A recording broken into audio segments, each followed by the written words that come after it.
With Dayalini channel. இன்றைக்கி நம்ம garlic bread பண்ண போகிறோம். வீட்டிலேயே செய்ய போகிறோம். அதுக்கு மூணு இன்க்ரீடியன்ட்ஸ் இருந்தால் போதும், சூப்பராக செஞ்சிடலாம். என்னென்னு பார்த்துடலாம். சாண்ட்விச் பிரெட் எடுத்திருக்கேன். பொடியாக சாப் பண்ண கார்லிக் எடுத்திருக்கேன்.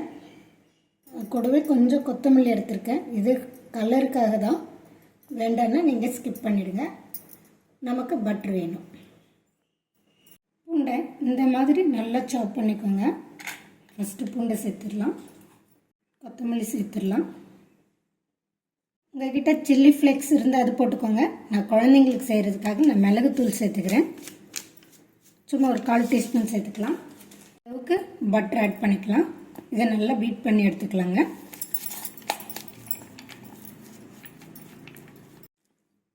இந்த மாதிரி நல்லா மிக்ஸ் பண்ணிக்கலாங்க.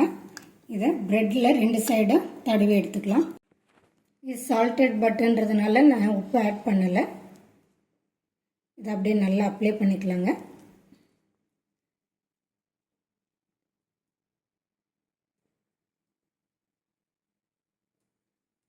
ரெண்டு சைடும் அப்ளை பண்ணிக்கலாம்.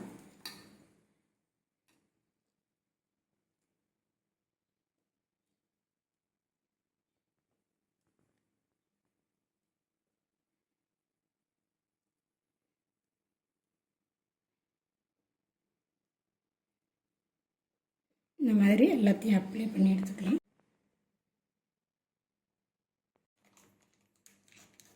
பற்ற வச்சு ஒரு பேன் வச்சிடலாங்க.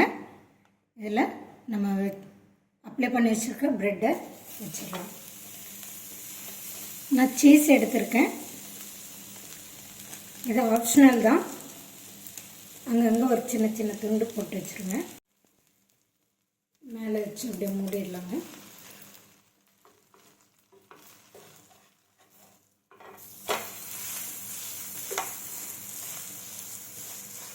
இந்த மாதிரி 2 சைடும் நல்லா ரோஸ்ட் பண்ணி எடுத்துக்கோங்க. அவ்வளோதாங்க, நம்மளுடைய கார்லிக் பிரெட் சூப்பராக ரெடி ஆகிடுச்சு. இதை வேறு பாத்திரத்துக்கு ட்ரான்ஸ்ஃபர் பண்ணிடலாம். இதே மாதிரி அடுத்த இதுவும் போட்டு எடுத்துக்கலாம்.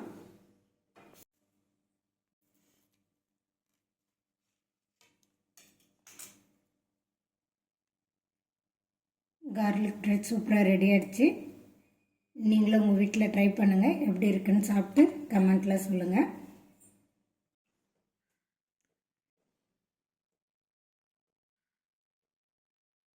அவ்வளோதாங்க, நம்மளுடைய கார்லிக் பிரெட் சூப்பராக ரெடி ஆகிடுச்சு. இதே மாதிரி நீங்கள் வீட்டில் ட்ரை பண்ணி பாருங்கள். இதில் உங்களுக்கு ஏதாவது டவுட் இருந்தால் எனக்கு கமெண்ட் பண்ணுங்கள். இந்த வீடியோ பிடிச்சிருந்தா ஒரு லைக் பண்ணுங்கள், ஷேர் பண்ணுங்கள். மறக்காமல் சப்ஸ்கிரைப் பண்ணிவிடுங்க.